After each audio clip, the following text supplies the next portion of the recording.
Algum tempo atrás, eu fiz um vídeo sobre os 5 maiores trash talkers da história, e obviamente, Michael Jordan fazia parte dessa lista, e se você não viu esse vídeo, o link está na descrição. Jordan era extremamente competitivo, então é fácil ver o porquê ele gostava de falar algumas coisas para os seus oponentes. Entre as histórias contadas, existe uma em particular que parece incrível, considerando que ele supostamente acabou com a carreira de outro jogador apenas com algumas palavras.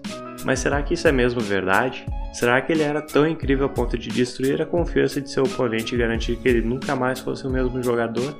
Vamos investigar isso nesse vídeo. Bom, antes de tudo, o outro jogador dessa história era Muggsy Bogues.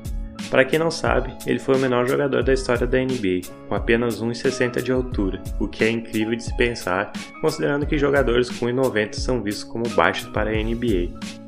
Ele teve um sucesso moderado em sua carreira, que durou por 14 temporadas, mas o que realmente fez ele ficar famoso foi obviamente a sua altura, e não as suas médias. Seus melhores anos foram no Charlotte Hornets, onde ele foi o armador titular e maioria de seu tempo por lá. E em sua melhor temporada, ele conseguiu médias de duplos-duplos, com 10 pontos e 10 assistências. Agora essa história se passa em uma série dos playoffs onde o Chicago Bulls jogava contra o Hornets em 1995. Era o primeiro round e o time do Bulls estava ganhando por 2-1, o que significava que mais uma vitória, eles eliminariam o Hornets. No final do jogo, com o placar bem próximo, Bogues estava sendo marcado por Jordan e ele acabou ficando livre para fazer o arremesso, depois que Jordan, ao invés de ir marcá-lo, gritou: "Arremesse, seu anão!". Ele arremessou e errou, e o Chicago acabou ganhando o jogo por 85-84, passando para o próximo round.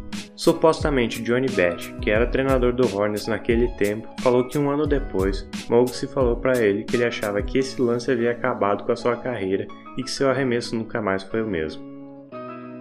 Bom, vamos analisar seus números e ver se isso realmente é verdade. Na temporada seguinte ele só teve 2 pontos de média, mas não porque seu arremesso estava quebrado, e sim por causa de uma lesão que tirou ele de praticamente toda a próxima temporada.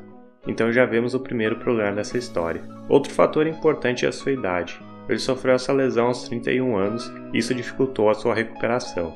Bem, então ele estava atuando um ano após aquela série contra o Bulls, porém, ele voltava de uma lesão e jogou por apenas 6 jogos, então isso não pode ser levado em consideração.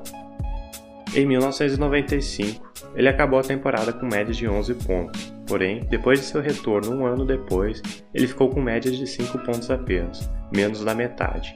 Então isso é um sinal que a história de Michael é verídica, certo? Na verdade não muito, o que provavelmente aconteceu nesse caso foi a combinação de sua idade e seu tempo de jogo.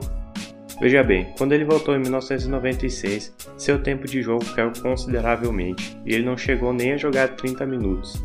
Então o que realmente aconteceu não foi que seu arremesso começou a cair menos, mas sim que ele não arremessava mais tanto. Seu percentual de acertos continuou igual depois da série contra o Bulls. Nos últimos 4 anos de sua carreira, ele foi reserva e o seu tempo de jogo caiu ainda mais. Então o que realmente aconteceu para que seus números caíssem tanto foi uma combinação de idade e tempo de jogo reduzido, o que significou uma queda no número de arremessos. Porém, em termos de acertos, eles continuaram iguais, o que contradiz a conversa que ele teve com seu treinador. A última coisa que resta ser vista é a fonte dessa suposta história e ela também não é muito confiável.